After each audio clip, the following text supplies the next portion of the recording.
Call it Park Bubba Sparks. Booty, booty, booty, booty, rockin' everywhere. Booty, booty. Short. Hey, I don't know what to do. I don't know what to do. Guys, this is another day of working from home as a medical assistant. I'm gonna go ahead and click begin meal because I'm gonna go ahead and start my meal, you guys.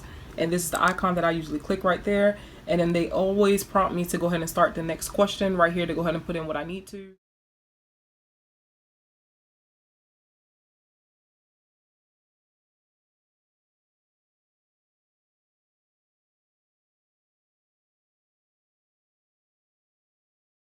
Alright, so YouTube is Desi and I'm back with another video, you guys. So like I said, I'm still currently working from home as a medical assistant.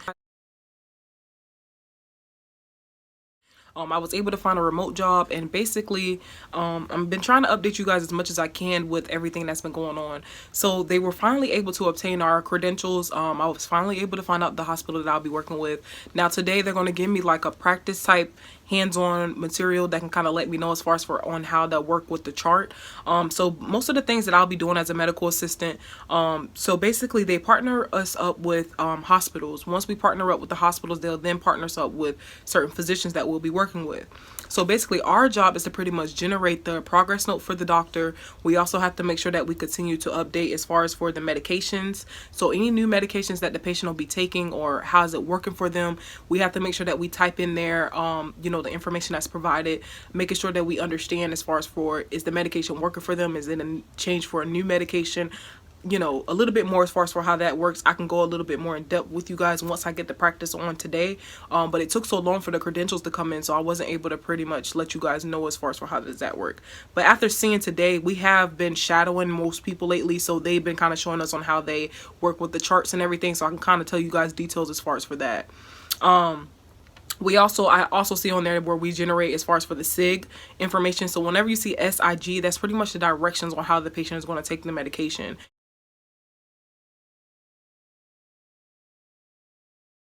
Now, I have been seeing all different types of medications as far as for that. Now, before then, I was working with pain management medical assistant. So a lot of those medications are quite familiar for me, but I have been seeing new medications today, so I feel like that's a new thing as well too. We're learning each day with new medications. We also have to generate the problem list. So I have been seeing on there, say for instance, a patient's coming in for COPD or a patient's coming in for a pap smear or something like that due to, like, you know, things that's been bothering them. We have to make sure that we generate that as well too. We'll copy and we've been doing a lot of copy and pasting and stuff like that. It's also something called snippet, where we have to take a snippet of the work, and basically what we do is we have to pretty much save that as a file, and then that generates to the next thing that we'll be needing as far as for that. Now, I know a lot of this stuff may sound a lot confusing for you guys, but the more that I learn on it, I can pretty much update you guys on more information. But I do want to let you know, I feel like the same work that I'm doing right now is the same way how it was for me with pain management, except I was seeing the patients a lot more face-to-face. With this one, I'm not seeing the patients face-to-face. It's almost like their profile is already generated for me. I just have to take what's all in that profile and then generate it for the doctor, so that way he can have an updated progress note on what will be the treatment plan and everything like that for the patient. We also have to make sure we update the allergies list, past history, social history, drug and alcohol use. We just have to make sure we add that all into the electronic healthcare record system for the doctor, so that way he knows exactly what's going to happen for him and how to explain the progress note to the patient. I definitely feel like this is pretty cool because when I was working with pain management, the doctor was the only one that could actually go in as far as for the progress note, and the progress note is very important. So when you're working as a medical assistant, the progress note is very important because one, whenever doing prior authorizations for medications, you need that progress note. Everything that's on the progress note is going to help the patient get approved for the medication, just as well as for getting authorization for injections and procedures. Whatever is on that progress note, that's what's going to be needed for any questions that they prompt you for whenever trying to get approved for medication or authorization with the insurance. So say for instance, if they ask, what are some medications that the patient tried and failed?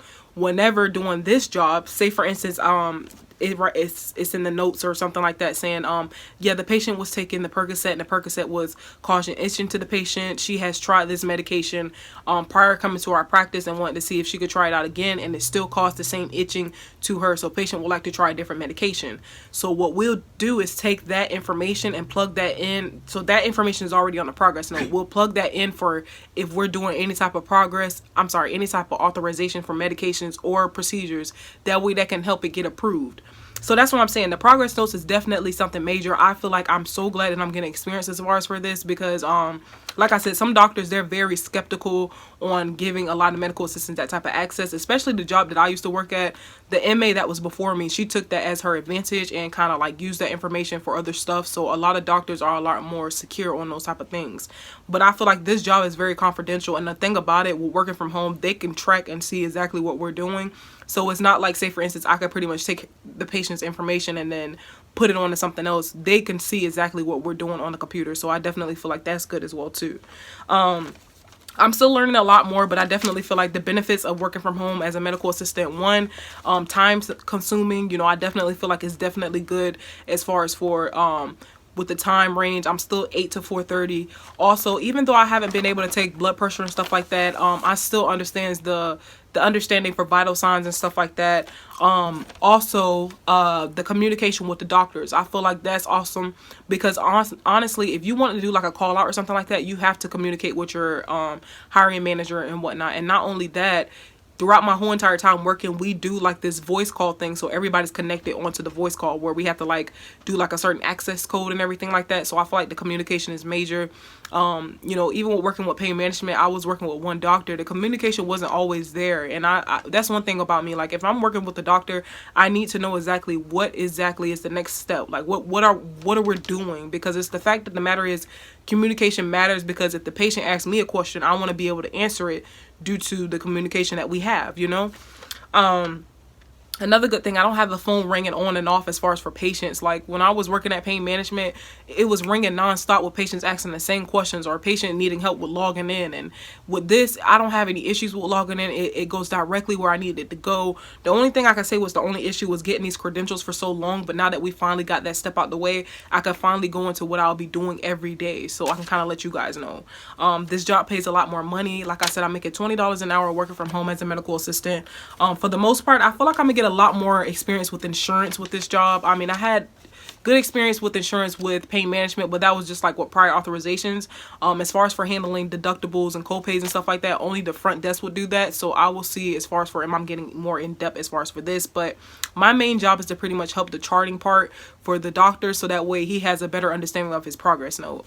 In the meantime, don't forget to like, comment, and subscribe. And if you guys have any questions, don't forget to leave it down below. Just to answer your question, yes, you can work from home as far as for a medical assistant job. This can kind of get your experience as far as for the front office and back office, because you're working on your charting information, and not only that, the actual clinical part, because you need to know a lot more medications, procedures, you know, past history, medical history, certain procedures that the patient have went through and done. I like to always search that up sometimes if I don't have a knowledge of it, so that can kind of help out. But hoping everybody have a great one, you guys, and y'all stay safe. Peace, y'all.